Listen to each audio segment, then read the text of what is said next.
बिल्कुल ठीक ठाक हो सब मम्मी अल्लाह दे फजल नाल बिल्कुल ठीक ठाक है ते आप जाते रहो खुश रहो बात रहो हंसते रहो ते मुस्कुराते रहो हमारी नेशन तरफ साथ में तो मैं याद सब तो पहले जाके हसन डेली लाइव ਨੂੰ ਲਾਈਕ ਕਰਨਾ ਸਬਸਕ੍ਰਾਈਬ ਕਰਨਾ ਅੱਛੇ ਸੇ ਕਮੈਂਟ ਕਰਨਾ ਸਵੇਰ ਸਵੇਰ ਉੱਠੀ ਆ ਘਰ ਦੀ ਜਿਹੜਾ ਨਾ ਸਾਰੀ ਸਾਫ ਸਫਾਈ ਕੀਤੀ ਹੈਗੀ ਤੇ ਜਿਹੜਾ ਨਾ ਅੱਬੂ ਦੀ ਪਰੇਸ਼ਾਨੀ ਦੇ ਵਿੱਚ ਅੱਜ ਵਿਲਾਗ ਜਿਹੜਾ ਨਾ ਸਵੇਰ ਸ਼ੁਰੂ ਕਰਨਾ ਸੀਗਾ ਯਾਦ ਹੀ ਨਹੀਂ ਰਿਹਾ ਹੈਗਾ ਤੇ ਸਵੇਰ ਰਾਤ ਨੂੰ ਅਸੀਂ ਉਦੋਂ 11 ਵਜੇ ਹਸਨ ਦਾ ਅੱਬੂ ਤੇ ਮੈਂ ਆਇਆ ਸੀਗੇ हसन के दादे अबू की तबीयत कल ना फिर जो बहुत ज़्यादा खराब है सारी पूरी फैमिली बहुत परेशान हैगी तो जो ना घर की मैड के साफ सफाई की साफ सफाई करके हसन अबू को कपड़े इस्त्री करके दिते ने वो हम तैयारी करके चला गया है अबू जो लाया हसन के दादे अबू लैके चले ने साहिवाल हॉस्पिटल क्योंकि शायद उनका जो ना ऑपरेशन कराना ही कराना है कि साड़ी दिल से भी असी ना ही कराइए अबू की लत जी बच जाए लेकिन ये है कि उनकी खराबी जो काफ़ी सारी होती गई तो ऑपरेशन जो जरूरी हो गया कि ऑपरेशन जो जरूर कराना ही पवेगा तो हुण असन अबू तो सारी फैमिली जी ना अबू जान लैके चले ने साहिवाल शहर उत्थे अज ऑपरेशन अज होया या कल जो भी उन्हें किया डॉक्टर ने मशवरा किया पता चलनेगा तो बाकी हूँ जो घर के सारे काम करके मैं हो गई वेली कपड़े कुपड़े सारे धो लेने तो हुण जो ना असी भी हसन नाल लै लैनी हसन तो मैं जो मोटरसाइकिल पर जावांगे ਜਿਹੜਾ ਹਸਨ ਦਾ ਅੱਬੂ ਹੈਗਾ ਉਹ ਉੱਥੇ ਗੱਡੀ ਦੇ ਵਿੱਚ ਜਿਹੜਾ ਜਾ ਰਿਹਾ ਹੈਗਾ ਕਿਉਂਕਿ ਸਾਨੂੰ ਇੱਕ ਹੋਰ ਵੀ ਛੋਟਾ ਜਿਹਾ ਕੰਮ ਰਸਤੇ ਦੇ ਵਿੱਚ ਉਹਦੇ ਵੀ ਫਿਰ ਜਾਣਾ ਹੈਗਾ ਜਿਹਦੇ ਆਪਾਂ ਮਿਸਤਰੀ ਲਾਇਆ ਨਾ ਤੇ ਕੰਮ ਆਪਣਾ ਹੋ ਰਿਹਾ ਹੈਗਾ ਉਹਨਾਂ ਨੂੰ ਸਰੀਆ ਕੁਝ ਚਾਹੀਦਾ ਜਿਹੜੀ ਚੀਜ਼ ਜੋ ਚੀਜ਼ ਉਹਨਾਂ ਨੂੰ ਚਾਹੀਦੀ ਹੋਈ ਨਾ ਉਹਨਾਂ ਨੂੰ ਉੱਥੇ ਚੀਜ਼ਾਂ ਦੇ ਕੇ ਤੇ ਉਸ ਤੋਂ ਬਾਅਦ ਫਿਰ ਅਸੀਂ ਉੱਥੋਂ ਅੱਗੇ ਨਿਕਲ ਜਾਵਾਂਗੇ ਨਾਲੇ ਕੰਮ ਤੱਕਾਂਗੇ ਵੀ ਕਿੰਨਾ ਕੁ ਹੋ ਗਿਆ ਅਸੀਂ ਉਧਰੋਂ ਹੋ ਕੇ ਜਾਣਾ ਹੈਗਾ ਹਸਨ ਜਿਹੜਾ ਨਾ ਬੁਲਾਨੀ ਹੈ ਬੁਲਾ ਕੇ ਤੇ ਚੱਲਨੇ ਆਂਗੇ जो भी अज की रूटीन होगी ਤੁਹਾਡੇ ਨਾਲ ਭੈਣਾਂ ਭਾਈਆਂ ਨਾਲ पूरी शेयर जरूर ਕਰਾਂਗੇ ਹਸਨ ਨੂੰ ਜਿਹੜਾ ਨਾ ਬੁਲਾ ਲਿਆ ਹਸਨ ਵੀ ਆ ਗਿਆ ਤੇ ਹੁਣ ਜਿਹੜਾ ਨਾ अस्सलाम वालेकुम जी की हाल चाल है सारे लिखना तमाम बहन भाइयों ने हाँ चलिए ਹੁਣ ਜਿਹੜਾ ਨਾ ਆਪਾਂ ਪਹਿਲੇ ਤੇ ਜਾਣਾ ਹੈਗਾ ਜਿਹਦੇ ਕਮਰਾ ਬਣਨਾ ਪੈਣਾ ਉੱਥੇ ਤੱਕਾਂਗੇ ਕਿੰਨਾ ਕੰਮ ਹੋ ਗਿਆ ਕਿੰਨਾ ਕਰਿਆ ਗਿਆ ਕਿਉਂਕਿ ਉਹ ਵੀ ਸਾਡੀ ਜ਼ਿੰਮੇਵਾਰੀ ਹੈ ਕਿ ਅੱਲਾਹ ਪਾਕ ਨੇ ਡਿਊਟੀ ਲਾਈ ਹੋਈ ਹੈਗੀ ਤੇ ਉਧਰ ਜਿਹੜਾ ਨਾ ਤੱਕ ਕੇ ਤੇ ਫਿਰ ਉਸ ਤੋਂ ਬਾਅਦ ਅਸੀਂ ਜਿਹੜਾ ਨਾ ਹਸਪੀਟਲ ਨਿਕਲ ਜਾਵਾਂਗੇ ਹਸਨ ਦੇ ਦਾਦੇ ਅਬੂ ਦੇ ਪਿੱਛੇ ਤੱਕ ਜਾਵਾਂਗੇ शाम तक उत्थे रहांगे जो ही फिर सूरत हाल होगी तुहाडे नाल पैना पेगी। हाँ जी और हुण फिर इत्थों असीं घरों जी निकल पे आगे और चलने आगे चल के देखने जी माशाल्लाह कितना तक काम पहुँचे है क्योंकि वैसे तो वीडियो वगैरह में देखता रहना आगे तो अम्मी और उधर होके आते ने लेकिन मैं खुद जाके लाइव नहीं देखा बड़े दिन हो गए ने चल के देखने आगे काम जो है ना कितना तक पहुँचा है। हाँ जी और असीं इत्थे दरिया रावी ते पहुँच आए हैं और दरिया रावी दे पानी की जेड़ ना पहले नालों सतह काफ़ी हद तक वध गई हुई हैगी इस साइड ते अगे पानी सारा सुक गया होया सीगा जो दोबारा फिर आ गया होया है बारिशों की वजह तो ना दोबारा फिर बारिशां हुई ने लाहौर वाली साइड ते बहुत ज़्यादा और लाहौर वाली साइड ते इधरों दरिया रावी साडे ले फिर अगे आंदा है ते अगे चला जाता चीचा वतनी वाली साइड ते अगे ते इत्थे साहिवाल ते फैसलाबाद मेन ब्रिज हैगा विच मैं कहना आ गया जो रावी का सब तो बड़ा ब्रिज इत्थे है साढ़े को हैगा तकरीबन 1 किलोमीटर के करीब ही हैगा बड़ा ब्रिज इतना माशाल्लाह और स्ट्रोंग भी हैगा जिवें कि कुछ दिन पहले भी तुहाडे शेयर किया सी ना कि वजन वाली गड्डी जो गुजरती ना तो मतलब कुछ ब्रिज होंदे ने हिलते जुलते नहीं ने इहदे जो वजन वाली गड्डी गुजरती ना उदों इहदे थल्ले स्प्रिंग वगैरह ऐसा सिस्टम लगे हुआ सारा ब्रिज ही हलन लग जाता लेकिन गिरेगा नहीं इतना स्टेबल खड़ा कोई दराड़ वगैरह नहीं आई है बस वो इस वजह तो स्टेबल रहे उस वजह तो उन्होंने थले ना स्प्रिंग लाया होया और ये चाइना वाले ने आके इत्थे बनाया सी चाइना के मजदूर आए थे इत्थे काम वगैरह करते रहे सी और उदों का बनया जिहड़ियां गड्डियां गुजरदियां ने गुजरन नाल ब्रिज कंबदा हैगा सारा।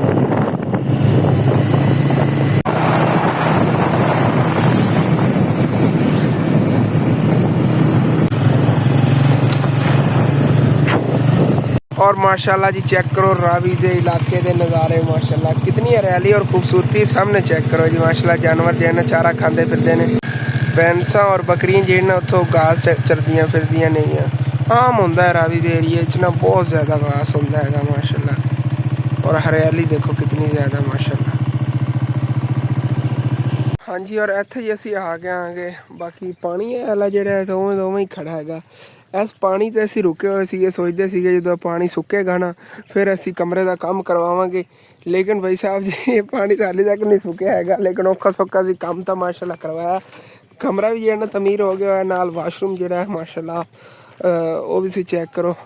ਛੱਤ ਤੇ ਲੱਗਿਆ ਹੋਇਆ ਮਿਸਤਰੀ, ਔਰ ਉਹ ਤੋਂ ਛੱਤ ਜਿਹੜੀ ਮੈਨੂੰ ਲੱਗਦਾ ਡਬਲ ਕਰ ਰਹੇ ਨੇ, ਵੈਸੇ ਵਾਲੀ ਮਿੱਟੀ ਸਿੱਟਦੇ ਪੈਣ, ਛੱਤ ਤੋਂ ਡਬਲ ਹੋਵੇਗੀ। ਜ਼ਬਰਦਸਤ ਹੋ ਗਿਆ ਮੈਂ ਕਹਿੰਦਾ। ਮੇਰੇ ਜਾਵਣ ਤੋਂ ਬਾਅਦ ਮਿਸਤਰੀ ਬੜੀਆਂ ਤਬਦੀਲੀਆਂ ਲੈਂਦੀਆਂ ਨੇ। ਸੁਣਾਓ ਕੀ ਹਾਲ ਚਾਲ ਹੈ, ਠੀਕ ਹੋ? ਮਾਸ਼ਾਅੱਲਾ ਤਬਦੀਲੀਆਂ ਲੈਂਦੀਆਂ ਨੇ, ਜ਼ਬਰਦਸਤ ਹੋ ਗਿਆ ਮੈਂ ਕਹਿੰਦਾ। ਇਹ ਕੋਈ ਇੱਟਾਂ ਬਚੀਆਂ ਸੀ ਨਾ ਥੱਲੇ, ਫਰਸ਼ ਲੱਗ ਗਈਆਂ ਨਹੀਂ ਆ। ਪੰਖਾ ਵੀ ਆ ਗਿਆ ਇਹਨਾਂ ਦਾ, ਕਿਉਂਕਿ ਵੀ ਲੱਗਦਾ ਕੱਲ ਲੈ ਕੇ ਦੇ ਗਏ ਸੀਗੇ, ਸੋਲਰ ਵਾਲਾ ਪੰਖਾ ਹੈਗਾ, ਜ਼ਬਰਦਸਤ ਹੋ ਗਿਆ। ਇਹ ਵੀ ਚੈੱਕ ਕਰੋ। ਹਾਂਜੀ, ਔਰ ਬਾਬਾ ਜੀ ਉੱਤੇ ਮਿੱਟੀ ਸਿੱਟ ਰਹੇ ਨੇਗੇ, ਉਹ ਤੋਂ ਛੱਤ ਜਿਹੜੀ ਨਾ ਫਿਰ ਡਬਲ ਕਰ ਦੇਵਾਂਗੇ ਇਹਦੇ ਨਾਲ। ਇਸ ਸਾਈਡ ਤੇ ਇਹ ਇੱਧਰ ਜੇ ਨਾ ਗਟਰ ਵਗੈਰਾ ਬਣਾਉਣਗੇ, ਉਹਦੀ ਇੱਧਰ ਬਣੇਗੀ। ਚਲੋ ਓਕੇ ਹੋ ਗਿਆ। ਤੇ ਉੱਤੋਂ ਵੀ ਚੱਲ ਕੇ ਤੁਹਾਨੂੰ ਜਿਹੜਾ ਨਾ ਮੈਂ ਦਿਖਾਉਣਾ ਹੈਗਾ ਛੱਤ ਵੀ, ਕਿ ਛੱਤ ਦੀ ਉੱਤੋਂ ਕੀ ਕੰਡੀਸ਼ਨ ਹੈਗੀ ਜੀ। ਵਾਸ਼ਰੂਮ ਦੀ ਛੱਤ ਤੇ ਪਹਿਲੇ ਮਿੱਟੀ ਪੈਂਦੀ ਪਈ, ਮਿੱਟੀ ਦੇ ਉੱਤੇ ਮੋਟਰ ਟਾਈਲਾਂ ਜੋੜ ਲੈ ਐਵੇਂ ਉੱਤੇ ਦੇ ਟਾਈਲਾਂ ਅੱਛੀ ਤਰ੍ਹਾਂ ਜੋੜ ਦੇਵਾਂਗੇ। ਔਰ ਜ਼ਬਰਦਸਤ ਹੋ ਗਿਆ। ਇਸ ਤੋਂ ਬਾਅਦ ਫਿਰ ਥੱਲੇ ਜਿਹੜਾ ਨਾ ਵਾਸ਼ਰੂਮ ਦਾ ਜਿਹੜਾ ਅੰਦਰਲਾ ਹੋਣਾ ਹੈਗਾ, ਸੀਟ ਵਗੈਰਾ ਲੱਗੇਗੀ, ਔਰ ਨਲਕੇ ਜਿਹੜਾ ਨਾ ਖਾਡਾ ਵਗੈਰਾ ਵੀ ਨਾਲ ਬਣ ਜਾਵੇਗਾ। ਤੇ ਇੱਥੇ ਜਿਹੜਾ ਨਾ ਪਹੁੰਚ ਆਏਗੇ ਤੇ ਜਿਹੜਾ ਨਾ ਇਹਦੀ ਤਬੀਅਤ ਅੱਜ ਫਿਰ ਖਰਾਬ ਹੈਗੀ, ਕਿਉਂਕਿ ਜਦੋਂ ਇਹਦੀ ਤਬੀਅਤ ਠੀਕ ਹੋਣੀ ਉਦੋਂ ਖੁਦ ਹੀ ਆਪਣੇ ਆਪ ਹੀ ਹਾਸਾ ਮਜ਼ਾਕ ਕਰੇਗੀ, ਛੇੜਖਾਨੀਆਂ ਕਰੇਗੀ। ਤੇ ਜਦੋਂ ਇਹਦੀ ਤਬੀਅਤ ਖਰਾਬ ਹੁੰਦੀ ਨਾ ਉਦੋਂ ਫਿਰ ਇਸ ਤਰ੍ਹਾਂ ਚੁੱਪ ਕਰਕੇ ਬੈਠੀ ਰਹਿੰਦੀ। ਸੁਣਾ ਠੀਕ ਹੈ, बोलता सही, ठीक है। पक्खा लग गई नाजी, पक्खा लग गई है नी, पक्खा लग गई। ऐसे बोल के दसे ना मोटे ने सुर्खी लिया दे सा, रत्ते रंग दी होवी लैनी सुर्खी, हाँ नी सुर्खी लेनी है। मैनू तो दस, मैं मुड़ जाऊँगा साहीवाल लैनी सुर्खी।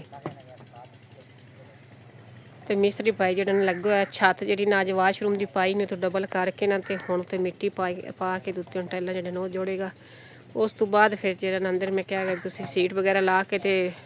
वाशरूम का अंदरों खाडा ही बना लो, तो नलके का भी खाडा बना लो। तो सुबह फिर जो ना इंशाअल्लाह जो ना वो तर करना ही है ना दीवारा, तो पैप नहीं मिल रहा। जो पैप मिल गया तो फिर तो जी दीवारा तर हो जाएंगे, फिर जो ना इनका काम ही अज कर लेंगे। बाकी माशाअल्लाह सैडले ना हराली जी ना बहुत ज़्यादा है, दरिया का इलाका है ना, तो माशाअल्लाह हराली जी ना बहुत ज़्यादा हैगी। हुण झोने की मौसम है, झोना जो ना वो लगे हुआ है, कुछ ला रहे ने, कुछ घरां ने ला लिया है। तो माशाअल्लाह बहुत प्यारा जो ना विलेज वेखण नूं लगदा है माशाअल्लाह। अल्लाह पाक हर दी मेहनत नूं रंग लावे, क्योंकि इस ते ना मेहनत बहुत ज़्यादा होंदी हैगी। जिन्नी दूर भी निगह जाएगी ना सारिया फसलां झोने दी ही लगी हुई ने, कि चावल की फसल हैगी। पंजाबी च इहनूं झोना भी कहंदे ने, चावल की फसल भी कहंदे ने, ते मुंजी भी कहंदे ने। वालेकुम, की हाल में तमाम बड़ा भाई ठीक ठाक हो? अलहमदुलिल्लाह सी बिल्कुल ठीक ठाक है गया। और अज एक और फैमिली जी ना 3-4 दफ़ा आई हैगी। ये भैन मेरी तो ये बेवा औरत हैगी, तो इहदे कोल एक ना बच्ची हैगी, तो बाकी ए भाई है ना तुहाडा, ये भाई हैगा। हाँ, तो ये जिहड़ा ना अम्मी अब्बू भी इहदे कोल ही हैगे ने। बाकी इहदे 2 भाई हैगे ने, उन्हां दे दोनों कमरे हैगे ने। इधर बिल्कुल नहीं इहनूं आण दिंदे हैगे ने। ये एक कोठड़ी जी दित्ती हुई हैगी इहनूं भी इहदे च तू रहना है, इहदे च पकाना खाना। हाँ, सारे इत्थे ही बिल्कुल। प्यो शोदा अखी तो मुथाज है, ते मां है जी जी। एक भरजाई ले सट्टी तो चाह के बाहर सट्टी हो सके यार शक खोज ते जिदे दे ले जा ते दूई है ते और रुस्सी खोती होवानी है निकले तस्वीर च वड़ी है। साडा गुजारा है कोठे ना। और ये दोनों दी भाबियां भी ते दोनों भाई भी छोड़ के चले गए ने कि वालिद दा इलाज नहीं हुंदा साडे कोल। कोई नहीं हुंदा ना कि साथ नहीं हुंदा, साथ इलाज नहीं बड़ा मेरा प्यो बीमार। हां, मैं वेंदा पिया ना, सही जाना कदी किसे लाके जाना बस जी। ओना के साथ तो रोटी ने दी पदी ना खप होंदी बनाए मरदा पिया। अल्लाह ताला करम, अल्लाह ताला करम के सिर्फ इसे वजह तो गए ने भी रोटी ते खफन ना देना पवे ते दवाई ना करनी पवे। तौबा या अल्लाह, तौबा मेरे मालिका। किसे ने मिन्नत करनी, हाथ जोड़ने ते ला जाना। तौबा इलाज तौबा कीता है। हुण अम्मी बीमार होने ने ऑपरेशन कराओ। हां, इतनी हिम्मत नहीं ऑपरेशन करा ला। अल्लाह ताला करे ना रो मेरी बहन, अल्लाह पाक रहमत। और ये इंदे अब्बू जी हैगे ने, अज उत्थे पिछे गई है साडे भी, साडी आके वीडियो बनाओ ते कुछ ना कुछ हेल्प हो जावे साडी। ਦਵਾਈ ਲਈ ਹੈ ਤੋਂ ਆਂਦੀ ਡਾਕਟਰ ਦਾ ਆਪਰੇਸ਼ਨ ਕਰਾ ਮੈਂ ਨਹੀਂ ਅੰਮਾ ਜੀ ਨੂੰ ਕੀ ਹੈ ਕਿਸ ਸ਼ਾਇਦ ਆਪਰੇਸ਼ਨ ਇੱਕ ਕਰੀ ਵਿਰਾ ਪਿੱਤੇ ਉਹਨੂੰ ਬੱਚੇ ਦਾਨੀ ਚਾਹੀ ਸੁਸਰੀ ਸੋਲੀ ਅੰਮਾ ਨੂੰ ਮਸਲਾ ਇਸ ਦਵਾਈ ਦੀ ਸਹੀ। ਗਈ ਤੋਂ ਚਲੋ ਅੱਲਾਹ ਤਾਲਾ ਰੱਖ लो ਬੱਚੇ ਦਾਨੀ ਦੀ ਸੋਲੀ ਸੋਲ ਦੀ ਆਪਰੇਸ਼ਨ ਵੇਖ ਲਾ ਮੇਰੀ ਭੈਣ ਅੱਲਾਹ ਪਾਕ ਤੈਨੂੰ ਅਜਰ ਦੇਸੀ ਤੇ ਵਾਲदैन ਦੀ ਕਰਦੀ ਪਈ ਹੈ ਨਾ ਤੇ ਵੇਖ ਲਈ ਇੱਕ ਦਿਨ ਸਾਡੀ ਦੁਆ ਵੀ ਹੈ ਮਗਰ ਧੱਕੇ ਖਾਣੀਆਂ ਨਹੀਂ ਤੈਨੂੰ ਪਤਾ ਸਾਰੇ ਤੇ ਵਾਹੀਆਂ ਮਿਲ ਖਾਣੀਆਂ ਚ ਕਦੀ ਕਿਸੇ ਦਾ ਕੋਈ ਸਵਾਲ ਮੰਨ ਲਿਆ ਔਖਾ ਤੋਂ ਔਖਾ ਬਿਮਾਰੀਆਂ ਮਹਿਸੂਸ ਮਾਂ ਪਿਓ ਨੂੰ ਕਦੀ ਨਹੀਂ ਕਰਾਇਆ ਮਾਂ ਪਿਓ ਸਹੀ ਗੱਲ ਹੈ ਪੈੜਾ ਹੋਵੇ ਦਿਲ ਨਾ ਬੈੜਾ ਤੇ ਸਾਰੇ ਦੇ ਧੱਕੇ ਖਾਣੇ ਸਾਰੇ ਮਿਲਾਖ ਨੂੰ ਪਤਾ ਹਰ ਮਹਾਰਾਜ ਅੱਲਾਹ ਪਾਕ ਤੈਨੂੰ ਅਜਰ ਦੇਵੇਗਾ ਇਸ ਜਾਨ ਚ ਅਗਲੇ ਜਾਨ ਚ ਕਿਉਂਕਿ ਵਾਲदैन ਨੂੰ ਸੰਭਾਲੀ ਬੈਠੀ ਬੁੱਢੜੇ ਬਾਰੇ ਮਤਲਬ ਜਦੋਂ ਬਿਮਾਰ ਹੋਏ ਨੇ ਮੇਰੀ ਭੈਣ ਸੇ ਤਾਂ ਵਿਰਾਟ, ਕੋਸ਼ਿਸ਼ ਕਰਦੀ ਹਾਂ। ਕਿ ਸਾਡੀ ਕੋਸ਼ਿਸ਼ ਤੇ ਹੀ ਹੁੰਦੀ ਵੀ ਜਿਹੜਾ ਵੀ ਸਾਡੇ ਕੋ ਆਵੇ ਨੂੰ ਖਾਲੀ ਨਾ ਜਾਏ ਬਿਲਕੁਲ ਬੇਸ਼ੱਕ ਤਾਂ ਜਿਹੜਾ ਵੀ ਮਸਲਾ ਉਹਨਾਂ ਦਾ ਕੋਈ ਨਾ ਕੋਈ ਹੱਲ ਜ਼ਰੂਰ ਹੋ ਜਾ ਬਾਕੀ ਅੱਲਾਹ ਪਾਕ ਨੇ ਚਾਹਿਆ ਤੇ ਇਨਸ਼ਾਅੱਲਾ ਜ਼ਰੂਰ ਤੇਰੇ ਜਿਹੜੇ ਨਾ ਕੁਛ ਨਾ ਕੁਛ ਹੱਲ ਹੋਵੇਗਾ ਰੱਬ ਸੋਹਣਾ ਹਾਂਜੀ ਕਰੇ ਮਾ ਦੁਆ ਕਰੋ ਜੀ ਦੁਆ ਤੇ ਕਰੋ ਰੱਬ ਉਹਨਾਂ ਦੀ ਵੀ ਜ਼ਿੰਦਗੀ ਕਰੇ ਬਿਲकुल जी बस दुआ करो ना वास्ते बिल्कुल क्यों नहीं ਬਿਲਕੁਲ ਮਾਂ ਮਾਤਾ ਦੁਆ ਕਰ ਅੱਲਾਹ ਪਾਕ ਤੁਹਾਡਾ ਕੋਈ ਨਾ ਕੋਈ ਵਸੀਲਾ बिल्कुल जी बिल्कुल इंशाल्लाह कुछ ना जरूर हो जाएगा मेरी बहन ਇਹ ਬਿਮਾਰ ਬਜ਼ੁਰਗ ਨੇ ਅੱਲਾਹ ਪਾਕ ਇਹਨਾਂ ਨੂੰ ਤੰਦਰੁਸਤੀ ਦੇਵੇ ਤੇ ਜਿਹੜੇ ਮਤਲਬ ਇਹਦੇ ਪੁੱਤਰਾਂ ਨੂੰ ਛੱਡ ਗਏ ਨੇ ਅੱਲਾਹ ਪਾਕ ਉਹਨਾਂ ਨੂੰ ਹਿਦਾਇਤ ਦੇਵੇ ਹਕੀਕਤ ਹੈ ਨਾ ਕਰਕੇ ਆਂਦੇ ਨੇ ਕਿ ਜਿਹੜੀਆਂ ਧੀਆਂ ਹੁੰਦੀਆਂ ਨੇ ਉਹ ਜਨਾਜ਼ੇ ਦੀਆਂ ਵਾਰਿਸ ਹੁੰਦੀਆਂ ਤੇ ਜਿਹੜੇ ਪੁੱਤਰ ਹੁੰਦੇ ਨਹੀਂ ਜਿਹੜੀ ਔਲਾਦ ਕਈ ਔਲਾਦਾਂ ਹੁੰਦੀਆਂ ਨੇ ਮਤਲਬ ਇਹ ਅਕਸਰ ਵੇਖੀਆਂ ਨੇ ਅੱਛੀਆਂ ਔਲਾਦਾਂ ਵੀ ਹੁੰਦੀਆਂ ਨੇ ਆਇਆ ਹੀ ਕਦੀ ਨਹੀਂ ਮੇਰਾ ਪਿਓ ਮਰਦਾ ਸਨੇ ਗੱਲਾਂ ਮਿਲਤ ਜਾਵੇ ਉਹ ਆਇਆ ਹੀ ਨਹੀਂ ਤੋਬਾ ਹੀ ਦੁਆ ਨਿੱਕਾ ਹੈ ਉਹ ਸਭ ਥੋਣਾ ਹੈ ਐਂ ਬੁਆ ਖੋਲਣ ਅੰਦਰ ਵੜਨਾ ਉਸਨੇ ਆਖਣਾ ਅੱਬਾ ਤੇਰਾ ਕੀ ਹਾਲ ਹੈ ਓਏ ਹੋਏ या तू मरदा पे या जिंदा मेरी मां बीमारी अल्लाह माफ करी अल्लाह माफ करी मेरे मालिक पतियानी ਉਹਨੂੰ ਲਾ ਕੇ ਵੀ ਮੇਰੇ ਨਾਲ ਵਗ ਚੱਲ ਉਹ ਲਾ ਕੇ ਗਈ ਤੇ ਐਡੇ ਔਖੇ ਆਪਣੇ ਆ ਤੇ ਨਿਵਾਸੀਆਂ ਆਈਆਂ ਧੱਕੇ ਖਾ ਕੇ ਉਹ ਆਇਆ ਸਹੀ ਨਹੀਂ ਆਖਿਆ ਅੰਮਾ ਤੇਰਾ ਕੀ ਹਾਲ ਹੈ ਦੱਸੋ ਗੱਲ ਹੈ ਭਲਾ ਕਰਨੀ ਪਰ ਆਇਆ ਬੰਦਿਆਂ ਨੂੰ ਲਾ ਜਾਣਾ ਮੇਰੀ ਅੱਲਾਹ ਪਾਕ ਹਰ ਦੀ ਔਲਾਦ ਨੂੰ ਜਿਹੜਾ ਨੇਕ ਜਿੱਦਾਂ ਕੀ ਜ਼ਿੰਦਗੀ ਹੈ ਭਲਾ ਦੱਸ ਸਹੀ ਵਾਲदैन ਦੀ ਸੋਚਦੇ ਹੋਣੇ ਨੇ ਵੀ ਔਲਾਦ ਅਸੀਂ ਕਿਸ ਵਾਸਤੇ ਜੰਮੀ ਸੀ ਮਾਂ ਦਾ ਤੇ ਇੱਕ ਦੇ ਵੀ ਔਲਾਦ ਜਿਹੜੇ ਨਾਲ ਨਹੀਂ ਦੇ ਸਕਦੀ ਹੈਗੀ ਇੱਕ ਤਕਲੀਫ ਮੇਰੀ ਬਾਤ ਕਦੀ ਕੋਈ ਠਿਗੜੀ ਜੁੱਤੀ ਦਿੰਦਾ ਚਾਹੇ ਤੇ ਗਾਤ ਲੈਣੀ ਤੇ ਵਕਤਾ ਸਾਰ ਲੈਣੀ ਤੇ ਕਦੀ ਕੋਈ ਦਿੰਦਾ ਚਾਹੇ ਕੋਈ ਨਹੀਂ ਅੱਲਾਹ ਪਾਕ ਕਰਮ ਕਰਸੀ ਮੇਰੀ ਭੈਣ ਤੂੰ ਨਾ ਰੋ ਤੇ ਅੱਲਾਹ ਪਾਕ ਤਾਂ ਹੈ ਨਾ ਸਿਰ ਤੇ ਬਸ ਅੱਲਾਹ ਪਾਕ ਨੂੰ ਦੁਆ ਕੀਤੀ ਕਰਕੇ ਅੱਲਾਹ ਪਾਕ ਵਾਲदैन ਦਾ ਵਸੀਲਾ ਬਣਾਵੇ ਤੇਰਾ ਵੀ ਬਣਾਵੇ ਸਹੀ ਗੱਲ ਹੈ ਲੇਕਿਨ ਬਹੁਤ ਤਕਲੀਫ ਹੋਈ ਹੈ ਸੁਣ ਕੇ ਨਾ ਹੁਣ ਮੇਰੀ ਧੀ ਹੈ ਇਹ ਵੱਡੀ ਸਾਰੀ ਮਾਸ਼ਾਅੱਲਾ ਹੋਈ ਖੁੱਦੀ ਬਿਲਕੁਲ ਤੇ ਸਕੂਲੇ ਜਾਂਦੀ ਹੈ ਕਿ ਸਕੂਲ ਵਾਲੇ ਬੜਾ ਨੇ ਬੱਚੇ ਬੇਫਰਮ ਕੋਈ ਨਹੀਂ ਸਾਈਨ ਵਾਕੇ ਸਕੇ ਮੇਰੀ ਪਰ ਰੂਲੇ ਮਰੇ ਮੈਂ ਕਾਰਡ ਨਹੀਂ ਗਿਆ ਤੋਬਾ ਇਹਨੇ ਤਲਾਕ ਹੋਈ ਆ ਅੱਛਾ ਮੈਂ ਤਾਂ ਮਰਿਆ ਹੋਇਆ ਤਲਾਕ ਹੋਈ ਉਸ ਦਾਦੇ ਨੇ ਗਈ ਆ ਉਹਨਾਂ ਟੀਚਰਾਂ ਨੇ ਮਿਨਾ ਕੀਤੀ ਉਹਨਾਂ ਰੱਖ ਲਿਆ ਉਹਨਾਂ ਆਖਿਆ ਚਲੋ ਹੋ ਜਾਣਾ ਇਹ ਆ ਬੱਚੀ ਵੀ ਹੈ ਤੇ ਫਿਰ ਉਹਨੇ ਤਲਾਕ ਦੇ ਦਿੱਤੀ ਬੰਦੇ ਨੇ ਤੇ ਬਸ ਮੁਰ ਕਿਸਮਤ ਬਿਰਾ ਵੱਟੇ ਵਾਲਾ ਛੜਿਆ ਚ ਬਸ ਆਖਿਆ ਮੇਰਾ ਤੇਰੇ ਮਗਰੂ ਜਿਹੜੇ ਮੇਰਾ ਕਿਉਂ ਉਜੜੇ ਉਹ ਛੜਿਆ ਚ ਸਕੇ ਮੈਂ ਬਸ ਤੋਬਾ ਯਾ ਅੱਲਾਹ ਤੋਬਾ ਹੁਣ ਫਿਲਹਾਲ ਇਹਨੇ ਦਾ ਵਸਦਾ ਪਿਓ ਆ ਗਈ ਸਮਝ ਮੈਨੂੰ ਆ ਗਈ ਸਮਝ ਕੋਈ ਨਹੀਂ ਅੱਲਾਹ ਪਾਕ ਕਰਮ ਕਰੇਗਾ ਮੇਰੀ ਭੈਣ ਇਨਸ਼ਾਅੱਲਾ ਜੋ ਸਾਡੇ ਕੋ ਹੋ ਸਕਿਆ ਨੇ ਇਨਸ਼ਾਅੱਲਾ ਜ਼ਰੂਰ ਹੈਲਪ ਕਰਾਂਗੇ ਇਨਸ਼ਾਅੱਲਾ ਆਮੀਨ ਆਮੀਨ ਅੱਲਾਹ ਪਾਕ ਬਿਲਕੁਲ ਸਭ ਤੇ ਖੈਰ ਕਰੇਗਾ ਕਾਰੋਬਾਰ ਚ ਬਰਕਤ ਪਾਵੇ ਤੇ ਇਨਸ਼ਾਅੱਲਾ ਜੋ ਤੇਰੀ ਕਿਸਮਤ ਹੋਇਆ ਅੱਲਾਹ ਪਾਕ ਜ਼ਰੂਰ ਦੇਵੇਗਾ ਇਨਸ਼ਾਅੱਲਾ ਸਾਡੀ ਔਰ ਤਾਂ ਅਸੀਂ ਕੋਸ਼ਿਸ਼ ਹੀ ਹੁੰਦੀ ਅਸੀਂ ਹੈ ਦੇਖਦੇ ਹੁੰਨੇ ਆ ਪਹਿਲਾਂ ਜਾ ਕੇ ਘਰ ਦੇ ਵਿੱਚ ਵੀ ਕਿਸੇ ਦੇ ਕੀ ਹਾਲਾਤ ਨੇ ਕੋਈ ਬੰਦੇ ਝੂਠ ਹੀ ਬੋਲਦੇ ਨੇ ਉਹਨਾਂ ਦੀ ਫਿਰ ਅਸੀਂ ਵੀਡੀਓ ਬਣੀ ਹੋਈ ਅਸੀਂ ਨਹੀਂ ਕਿਧਰੇ ਭੇਜਦੇ ਨਾ ਮਤਲਬ ਕੱਟ ਦਿੰਨੇ ਆ ਇਹ ਤਾਂ ਹੁਣ ਵੇਖੀ ਖੜੇ ਆ ਮਤਲਬ ਆਪ ਦਾ ਅੱਖਾਂ ਨਾਲ ਬਾਕੀ ਮੇਰਾ ਵੀਰਾ ਸਾਰਾ ਜੱਗ ਜਾਣਦਾ ਸਾਰਾ ਦਾ ਨਹੀਂ ਕੋਈ ਨਹੀਂ ਹੈ ਮਿੱਟੀ ਰੇੜੀ ਸਕਦਾ ਹੈ ਵਰ ਬਣਵਾਈਆ ਉਹਨੇ ਮੈਂ ਕਿੰਨੀ ਵਾਰੀ ਲਾਇ ਗਿਆ ਪਿਓ ਦੇ ਨਾਲ ਮੋੜ ਅਖੀਰੇ ਅਗਲੇ ਉਹ ਵੀ ਜਵਾਬ ਨੇ ਪੁੱਤ ਛੱਡ ਗਏ ਸੱਤ ਉਸਤਾਦ ਡੇਢ ਦਿੱਤਾ ਇਹ ਨਲਕਾ ਵੀ ਕਿੱਕਾਂ ਦੀ ਬਾਜੀ ਨਹੀਂ ਦਿਲਵਾ ਉਹ ਬਾਜੀ ਨਹੀਂ ਦਿਲਵਾ ਸਹੀ ਉਹ ਬਾਹਰ ਜਿਹੜਾ ਉਹ ਸਭ ਨੇ ਸਾਨੂੰ ਦੋ ਵਾਰੀ ਲਾ ਦਿੱਤਾ ਕਹਿੰਦੀ ਸੌਦਾ ਵੀ 2 ਵਜੇ ਕੇ ਰਾਸ਼ਨ ਵੀ ਦਿੱਤਾ ਕੋਈ ਨਹੀਂ ਇਨਸ਼ਾਅੱਲਾ ਜੋ ਵੀ ਹੋ ਗਿਆ ਨਾ ਕੋਈ ਨਹੀਂ ਅੱਲਾਹ ਇਨਸ਼ਾਅੱਲਾ ਪਾਕ ਖੈਰ ਕਰਸੀ ਰਾਸ਼ਨ ਆਇਆ ਸਾਡੇ ਕੋਲ ਤਾਂ ਰਾਸ਼ਨ ਵੀ ਦਿਸਾ ਜੋ ਵੀ ਤੁਹਾਡੇ ਨਸੀਬਾਂ ਦਾ ਹੋਇਆ ਨਾ ਤੁਹਾਨੂੰ ਇਸ ਤੋਂ ਅੱਗੇ ਜਿਹੜੇ ਮਿਲਦਾ ਰਹੀ ਇਨਸ਼ਾਅੱਲਾ ਅੱਲਾ ਇਸ ਤੋਂ ਗਣਾ ਦੀ ਨੇ ਰੱਬ ਸੋਹਣਾ ਤੁਹਾਨੂੰ ਠੀਕ ਹੈ ਜੀ ਬਸ ਦੁਆ ਕਰੋ ਅੱਲਾਹ ਪਾਕ ਖੈਰ ਸਲਾਮਤੀ ਆ ਸਭ ਨੂੰ ਰੱਖੇ ਸਾਡੀ ਤਾਂ ਅੱਲਾਹ ਪਾਕ ਡਿਊਟੀ ਲਾਈ ਹੋਈ ਬਸ ਇਸੇ ਤਰ੍ਹਾਂ ਜਿਹੜੇ ਇਸ ਤਰ੍ਹਾਂ ਰਹਿਣਗੇ ਮਜਬੂਰ ਹੈਗੇ ਨੇ ਸਹੀ ਜਿਹੜਾ ਨਾ ਖਿਦਮਤ ਕਰਨਾ ਉਹਨਾਂ ਦੀ ਮਜਬੂਰੀ ਸੁਣਨ ਬਾਲ ਬਾਬਾ ਜੀ ਬਿਮਾਰ ਹੈਗੇ ਨੇ ਰਿਸ਼ਤੇਦਾਰ ਹੀ ਕਦੀ ਨਹੀਂ ਬੂਏ ਤੇ ਆਏ ਕਿਉਂਕਿ ਉਹਨੇ ਨੇ ਸਾਡੇ ਕੋ ਭੋਏ ਅਸੀਂ ਅਮੀਰ ਆ ਇਹ ਥੋੜੇ ਨੀਵੇਂ ਨਹੀਂ ਬਿਲਕੁਲ ਕੌਣ ਆਂਦਾ ਮਤਲਬ ਜਦੋਂ ਹਾਲਾਤ ਖਰਾਬ ਹੋਣ ਕੋਈ ਵੀ ਨੇੜੇ ਨਹੀਂ ਆਂਦਾ ਮੇਰੀ ਭੈਣ ਬਿਲਕੁਲ ਟਾਈਮ ਸਿਰ ਉਸ ਤੁਹਾਡੇ ਕੋ ਜਗ੍ਹਾ ਨਹੀਂ ਤੁਹਾਡੇ ਸੁਰ ਦੀ ਜਗ੍ਹਾ ਸ਼ਾਇ ਨਹੀਂ ਹੈ ਸ਼ਾਇ ਨਹੀਂ ਖਾਵਣ ਨੂੰ ਸ਼ਾਇ ਨਹੀਂ ਹੈ ਖਾਵਣ ਨੂੰ ਨਹੀਂ ਬਸ ਉਹੀ ਹੈ ਨਾ ਕੋਈ ਨਹੀਂ ਅੱਲਾਹ ਪਾਕ ਬਾਲ ਬਾਬੇ ਜੀ ਤੋਂ ਦੇਖ ਕੇ ਨਾ ਹਕੀਕਤ ਮੈਨੂੰ ਬੜਾ ਦੁੱਖ ਲੱਗ ਰਿਹਾ ਹੈਗਾ ਕਸਮ ਖੁਦਾ ਦੀ ਵੇਖੇ ਨਾ ਔਲਾਦ ਨੂੰ ਵੱਡਿਆਂ ਕੀਤਾ ਸ਼ਾਦੀਆਂ ਕੀਤੀਆਂ ਤੋਂ ਹੁਣ ਛੱਡ ਗਏ ਪੁੱਤਰ ਛੱਡ ਗਏ ਧੀ ਵੇਖ ਲੈ ਸੰਭਾਲੀ ਬੈਠੀ ਹੈਗੀ ਅੱਲਾਹ ਖੈਰ ਅੱਲਾਹ ਪਾਕ ਮੇਰੀ ਭੈਣ ਤੈਨੂੰ ਅਜਰ ਦੇਵੇਗਾ ਵਾਲਿਦ ਤੇ ਵਾਲਦਾ ਦੀ ਖਿਦਮਤ ਕਰਨ ਦਾ ਸਾਡੀ ਦੁਆ ਹੈਗੀ ਔਰ ਪੂਰੀ ਦੁਨੀਆ ਤੈਨੂੰ ਦੁਆ ਦੇਵੇਗੀ ਇਨਸ਼ਾਅੱਲਾ ਅੱਲਾਹ ਦੇ ਹੁਕਮ ਨਾਲ ਕਿਉਂਕਿ ਇਹ ਅਜਰ ਕਿਸੇ ਕਿਸੇ ਨੂੰ ਮਿਲਦਾ ਹੈ, ਕੜਮਿਆਂ ਬੰਦਿਆਂ ਨੂੰ ਨਹੀਂ ਮਿਲਦਾ ਹੈ ਕਿ ਜਿਹੜੇ ਛੋੜ ਕੇ ਚਲੇ ਗਏ ਨੇ। ਹਾਂ ਹੁਣ ਤੂੰ ਕਰਦੀ ਪਈ ਹੈ ਤੇ ਤੈਨੂੰ ਅੱਲਾਹ ਪਾਕ ਨੇ ਅਜਰ ਦੇਣਾ, ਸ਼ਾਇਦ ਇਸੇ ਵਾਸਤੇ ਮੀਆਂ ਨੇ ਤੈਨੂੰ ਤਲਾਕ ਦਿੱਤੀ ਹੋਣੀ, ਸ਼ਾਇਦ ਹੋ ਸਕਦਾ ਮਾਮਲਾ ਤਾਂ ਹੀ ਹੈ। ਕਿਸਮਾ ਸਹੀ ਗੱਲ ਹੈ, ਨਹੀਂ ਤਾਂ ਜੇ ਉਹ ਤਲਾਕ ਨਾ ਦਿੰਦਾ ਤਾਂ ਸ਼ਾਇਦ ਤੂੰ ਵੀ ਇੱਥੇ ਨਾ ਹੁੰਦੀ। ਇਹ ਰੋਲ ਕੇ ਮਰਨ ਵਾਲੀ ਗੱਲ ਹੈ, ਹੋਰ ਕੀ ਹੈ। ਮੇਰੀ ਭੈਣ ਕੋਈ ਨਹੀਂ ਦਿੰਦਾ ਅੱਜ ਕੱਲ, ਬਿਲकुल कोई शक नहीं, कोई नहीं, अल्लाह ताला करम करेगा इंशाल्लाह। बाकी जो साढ़े को हो सके इंशाल्लाह मेरी बहन जरूर करेंगे। ठीक है, अल्लाह हाफिज, चलिए। हाँ जी, और उत्थे गए आंगे, उत्थे चल के काम देखिया हैगा किन्ना कुछ होया हैगा, और उस तो बाद फौरन के असीं निकल पे आंगे साहिवाल जाके दादा जान दे भी उत्थे देखने आंगे कि की डॉक्टर कहंदे ने ऑपरेशन वगैरह करते ने या नहीं करते, क्योंकि दादा जान की तबीयत भी काफ़ी सीरियस सी, रात ला दी उन्हें काफ़ी तबीयत सीरियस हैगी। रात टाइम असीं गए सी दादा जान को बैठे रहे सी। वैसे मतलब कि दर्द उन्होंने बहुत ज़्यादा होती है, नहीं कि जी बेहोश हो जाता कोई, उस तरह नहीं है। अल्लाह का शुक्र है हाले तक अपने होश च नहीं गए, और सियान भी लैंदे जो कोई जाता है ना, मैं गया तो मेरा हाथ पकड़ के अंदर ठह जा, तो काफ़ी टाइम मतलब कि दादा जान को रात में गए सी। और ਲੱਤ ਵਾਲਾ ਹੀ ਹੈ, ਲੱਤ ਉਹਨਾਂ ਦੀ ਦਰਦ ਹੁੰਦੀ ਹੈਗੀ ਔਰ ਹੁੰਦਾ ਹੀ ਹੈਗਾ। ਬਸ ਹੁਣ ਦੇਖਦੇ ਹਾਂ ਲੱਤ ਦਾ ਆਪਰੇਸ਼ਨ ਕਰਦੇ ਨੇ ਜਾਂ ਨਹੀਂ ਕਰਦੇ ਨੇ, ਕਿ ਕੀ ਕੰਡੀਸ਼ਨ ਹੁੰਦੀ ਹੈ, ਜੋ ਚੱਲ ਤੋਂ ਦੇਖਦੇ ਹਾਂ ਨਾ। ਚੱਲਦੇ ਹਾਂ ਜੀ ਹੁਣ ਫਿਰ ਸਾਹੀਵਾਲ।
ਅਲਹਮਦੁਲਿਲਾ ਖੈਰੀ ਸਲਾਮਤੀ ਅਸੀਂ ਘਰ ਜਿਹੜਾ ਨਾ ਵਾਪਸ ਆ ਗਏ। ਆਉਂਦੇ ਸ਼ਾਮ ਹੋ ਗਈ, ਕਿਉਂਕਿ ਫੋਨ ਦੀ ਜਿਹੜੀ ਚਾਰਜਿੰਗ ਹੈ ਨਾ ਉੱਥੇ ਖਤਮ ਹੋ ਗਈ ਸੀ। ਚਾਰਜਰ ਅਸੀਂ ਨਾਲ ਨਹੀਂ ਲੈ ਗਏ ਸੀਗੇ ਤਾਂ ਫੋਨ ਫਿਰ ਬੰਦ ਸੀਗਾ ਉੱਤੋਂ ਸੀ, ਤੇ ਵਾਵਾ ਟਾਈਮ ਨਾਲ ਆ ਗਏ ਸੀ। ਲੇਕਿਨ ਇਹ ਹੈਗਾ ਵੀ ਜਿਹੜਾ ਫੋਨ ਵਿੱਚ ਚਾਰਜਰ ਨਹੀਂ ਸੀਗੇ, ਤਾਂ ਮੈਂ ਚੈਲੰਜ ਫੋਨ ਕੀਤਾ ਕਰਕੇ ਤੇ ਜਿਹੜਾ ਨਾ ਕੋਈ ਮਹਿਮਾਨ ਵੀ ਆਇਆ ਸੀਗਾ, ਹਸਨ ਦੀ ਜਿਹੜੀ ਖਾਲਾ ਨਾ ਉਹ ਵੀ ਆਈ ਹੋਈ, ਬੱਚੇ ਵੀ ਆਏ ਹੋਣਗੇ, ਤੇ ਫਿਰ ਉਹਨਾਂ ਨੂੰ ਪਾਣੀ ਸ਼ਾਨੀ ਪਿਵਾਇਆਗਾ, ਕੁਝ ਟਾਈਮ ਉਹਨਾਂ ਕੋਲ ਬੈਠੇ ਗਏਗੇ। ਤੇ ਹੁਣ ਮੈਂ ਕਿਹਾ ਬਿਲਕੁਲ ਸ਼ਾਮ ਹੋ ਗਈ, ਹੁਣ ਜਿਹੜਾ ਨਾ ਵਿਲਾਗ ਦੇ ਜਿਹੜੇ ਨਾ ਥੋੜਾ ਜਿਹਾ ਬਹੁਤਾ ਕੋਈ ਬਣਾ ਲਵੀ, ਕਿਉਂਕਿ ਫਿਰ ਇਹ ਨਾ ਬਣਾਈਏ ਨਾ ਤੇ ਇਹ ਵੀ ਇੱਕ ਰੋਜ਼ੀ ਦਾ ਬਣਨਾ ਹੈਗਾ। ਕਿਉਂਕਿ ਵਿਲਾਗ ਪਾਵਾਂਗੇ ਤੇ ਸੈਲਰੀ ਸਾਡੀ ਆਵੇਗੀ ਤੇ ਘਰ ਦਾ ਜਿਹੜਾ ਸਿਸਟਮ ਹੈ ਉਹ ਚੱਲੇਗਾ ਨਾ। ਤੇ ਬਾਕੀ ਜਿਹੜਾ ਨਾ ਹੁਣ ਤੁਹਾਨੂੰ ਚੱਲ ਕੇ ਤੇ ਉਤੋਂ ਵੀ ਵਿਊ ਵਿਖਾਣੀ, ਕਿਉਂਕਿ ਮੌਸਮ ਜਿਹੜਾ ਬਾਰਿਸ਼ ਦਾ ਬਣਿਆ ਬਹੁਤ ਠੰਡਾ ਬਣਿਆ ਗਿਆ, ਠੰਡੀ ਠੰਡੀ ਹਵਾ ਚੱਲੀ ਹੋਏਗੀ। ਤੇ ਮੈਂ ਕਿਹਾ ਵੀ ਜਿਹੜਾ ਨਾ ਗਾਉਂ ਦੀ ਸ਼ਾਮ ਹੀ ਤੁਹਾਨੂੰ ਜਿਹੜਾ ਨਾ ਦਿਖਾਣੀ ਹੈਗੀ। ਤੇ ਹੁਣ ਆਪਾਂ ਚੱਲੇ ਆ ਉੱਤੇ ਛੱਤ ਤੇ ਜਾ ਕੇ ਤੁਹਾਨੂੰ ਦਿਖਾਣੀ ਹੈ ਕਿ ਮਾਸ਼ਾਅੱਲਾ ਬੱਦਲ ਜਿਹੜੇ ਨਾ ਬਹੁਤ ਪਿਆਰੇ ਪਿਆਰੇ ਬਣੇ ਹੋਏ ਨੇ। ਉਹ ਸਾਹਮਣੇ ਵੇਖੋ ਕਿੰਨਾ ਪਿਆਰਾ ਜਿਹੜਾ ਨਾ ਬੱਦਲ ਬਣਿਆ ਹੋਇਆ ਹੈਗਾ। ਹਵਾ ਜਿਹੜੀ ਨਾ ਠੰਡੀ ਠੰਡੀ ਚੱਲੀ ਹੋਈ ਹੈਗੀ। ਬੱਦਲ ਬਹੁਤ ਜ਼ਿਆਦਾ ਨੇ, ਬਾਰਿਸ਼ ਕਿਸੇ ਵਕਤ ਵੀ ਆ ਸਕਦੀ ਹੈ। ਆ ਦੇਖੋ ਮਾਸ਼ਾਅੱਲਾ ਕਿੰਨੀ ਠੰਡੀ ਹਵਾ ਜਿਹੜਾ ਨਾ ਚੱਲੀ ਹੋਈ ਹੈਗੀ। ਤੇ ਮੈਂ ਕਿਹਾ ਵੀ ਜਿਹੜਾ ਨਾ ਉੱਤੋਂ ਦਾ ਵੀ ਮਾਹੌਲ ਜਿਹੜਾ ਨਾ ਪਿੰਡ ਦਾ ਵੀ ਤੁਹਾਨੂੰ ਦਿਖਾ ਦੇਣੀ ਕਿ ਵਿਲੇਜ ਮਾਸ਼ਾਅੱਲਾ ਕਿੱਡਾ ਪਿਆਰਾ ਲੱਗ ਰਿਹਾ ਹੈਗਾ। ਮੌਸਮ ਖਰਾਬ ਹੋਇਆ ਹੋਇਆ, ਠੰਡਾ ਮਿੱਠਾ ਮੌਸਮ ਬਣਿਆ ਹੋਇਆ ਹੈਗਾ ਤੇ ਕਿੱਡਾ ਪਿਆਰਾ ਲੱਗਦਾ ਪਿਆ ਹੈਗਾ। ਬੱਦਲ ਜਿਹੜਾ ਨਾ ਹਰ ਚਾਰੋਂ ਪਾਸੇ ਬਹੁਤ ਜ਼ਿਆਦਾ ਜਿਹੜਾ ਨਾ ਛਾਏ ਹੋਏ ਨੇ, ਤੇ ਬਾਰਿਸ਼ ਕਿਸੇ ਵਕਤ ਵੀ ਆ ਸਕਦੀ, ਕਿਉਂਕਿ ਬਾਰਿਸ਼ਾਂ ਦਾ ਹੁਣ ਮੌਸਮ ਹੈਗਾ। ਬਾਰਿਸ਼ਾਂ ਜਿਹੜੀਆਂ ਹੁਣ ਫਿਰ ਜਿਹੜਾ ਬਹੁਤ ਜ਼ਿਆਦਾ ਆ ਰਹੀਆਂ ਨੇ। ਤੇ ਬਾਕੀ ਆਪਾਂ ਇਹਦੇ ਵਲੌਗ ਇੱਥੇ ਕਰਨਾ ਖਤਮ। ਤੁਹਾਨੂੰ ਅੱਛਾ ਲੱਗੇ ਚੈਨਲ ਨੂੰ ਸਬਸਕ੍ਰਾਈਬ ਕਰਨਾ, ਲਾਈਕ ਕਰਨਾ, ਸ਼ੇਅਰ ਕਰਨਾ, ਅੱਛੇ ਕਮੈਂਟ ਕਰਨਾ, ਤੇ ਅੱਬੂ ਜਾਨ ਵਾਸਤੇ ਦੁਆ ਬਹੁਤ ਜ਼ਿਆਦਾ ਕਰਨਾ ਕਿ ਅੱਲਾਹ ਪਾਕ ਉਹਨੂੰ ਤੰਦਰੁਸਤੀ ਔਰ ਸਿਹਤ ਔਰ ਲੰਮੀ ਜ਼ਿੰਦਗੀ ਦੇ। ਸਾਡੀ ਜਿਹੜੀ ਪੂਰੀ ਫੈਮਿਲੀ ਨਾ ਬਹੁਤ ਜ਼ਿਆਦਾ ਪਰੇਸ਼ਾਨੀ ਦੇ ਵਿੱਚ ਹੈਗੀ। ਤੁਸੀਂ ਸਾਰੇ ਮੇਰੇ ਭੈਣਾਂ ਭਾਈਆਂ ਦੁਆ ਕਰਨੀ ਕਿ ਅੱਲਾਹ ਸੋਹਣਾ ਜਿਹੜਾ ਨਾ ਸਾਡੀ ਪਰੇਸ਼ਾਨੀ ਦੂਰ ਕਰੇ। ਜਿਸ ਤਰ੍ਹਾਂ ਅਸੀਂ ਪਹਿਲੇ ਰਹਿੰਦੇ ਸੀ ਪੂਰੀ ਫੈਮਿਲੀ ਮਿਲ ਜੁਲ ਕੇ ਹੱਸਦੇ ਮੁਸਕਰਾਉਂਦੇ, ਇਸੇ ਤਰ੍ਹਾਂ ਅੰਮੀ ਅੱਬੂ ਸਾਰੀ ਫੈਮਿਲੀ ਜਿਹੜਾ ਨਾ ਸਕੂਨ ਨਾਲ ਰਹਿੰਦੇ ਸੀ, ਉਸੇ ਤਰ੍ਹਾਂ ਅੱਲਾਹ ਪਾਕ ਫਿਰ ਸਾਨੂੰ ਕਰੇ। ਉਸੇ ਤਰ੍ਹਾਂ ਫਿਰ ਅਸੀਂ ਆਪਣੀ ਪੂਰੀ ਫੈਮਿਲੀ ਜਿਹੜਾ ਹੱਸਦੇ ਖੇਡਦੇ ਰਹੀਏ। ਕਿਉਂਕਿ ਮਾਂ-ਬਾਪ ਦਾ ਜਿਹੜਾ ਸਾਇਆ ਹੁੰਦਾ ਨਾ ਬਹੁਤ ਅਹਿਮ ਹੁੰਦਾ ਹੈਗਾ। ਤੇ ਅੱਲਾਹ ਪਾਕ ਮਾਂ-ਬਾਪ ਦਾ ਸਾਇਆ ਜਿਹੜਾ ਨਾ ਕਿਸੇ ਤੋਂ ਵੀ ਨਾ ਹਟਾਵੇ। ਅੱਲਾਹ ਪਾਕ ਹਮੇਸ਼ਾ ਉਹਨਾਂ ਦੇ ਨਾਲ ਸਾਥ ਰੱਖੇ, ਕਿਉਂਕਿ ਕਹਿੰਦੇ ਨੇ ਕਿ ਮਾਂ ਦੇ ਤੱਕਿਆਂ ਜਿਹੜਾ ਨਾ ਹੱਜ ਹੁੰਦੀ ਗੀ, ਬਾਪ ਜਿਹੜਾ ਕਾਬਾ ਹੁੰਦਾ, ਮਾਂ ਜਿਹੜੀ ਜੰਨਤ ਹੁੰਦੀ ਗੀ। ਅੱਲਾਹ ਸੋਹਣਾ ਹਰ ਜਿਹੜਾ ਨਸੀਬਾਂ 'ਚ ਕਰੇ ਮਾਂ-ਬਾਪ ਦਾ ਸਾਥ। ਜਿਨ੍ਹਾਂ ਕੋਲ ਨਹੀਂ ਹੈਗਾ ਉਹਨਾਂ ਕੋਲ ਪੁੱਛੋ ਕਿ ਉਹਨਾਂ ਦੀ ਕਿਸ ਤਰ੍ਹਾਂ ਜ਼ਿੰਦਗੀ ਜਿਹੜੀ ਨਾ ਅਧੂਰੀ ਹੈਗੀ। ਮੇਰਾ ਮਾਂ-ਬਾਪ ਨਹੀਂ ਹੈ ਨਾ, ਤੇ ਮੈਨੂੰ ਇਸ ਚੀਜ਼ ਦਾ ਅਹਿਸਾਸ ਹੈ ਕਿ ਮਾਂ-ਬਾਪ ਤੋਂ ਬਗੈਰ ਜਿਹੜਾ ਨਾ ਇਨਸਾਨ ਦੀ ਬਿਲਕੁਲ ਜ਼ਿੰਦਗੀ ਜਿਹੜੀ ਨਾ ਅਧੂਰੀ ਹੈਗੀ। ਅੱਲਾਹ ਪਾਕ ਹਰ ਦੇ ਮਾਂ-ਬਾਪ ਦਾ ਸਾਇਆ ਹਰ ਦੇ ਬੱਚਿਆਂ ਤੇ ਸਲਾਮਤ ਰੱਖੇ। ਤੁਸੀਂ ਸਾਰੇ ਮੇਰੇ ਭੈਣਾਂ ਭਾਈਆਂ ਮਿਲ ਕੇ ਦੁਆ ਕਰਨੀ ਗੀ।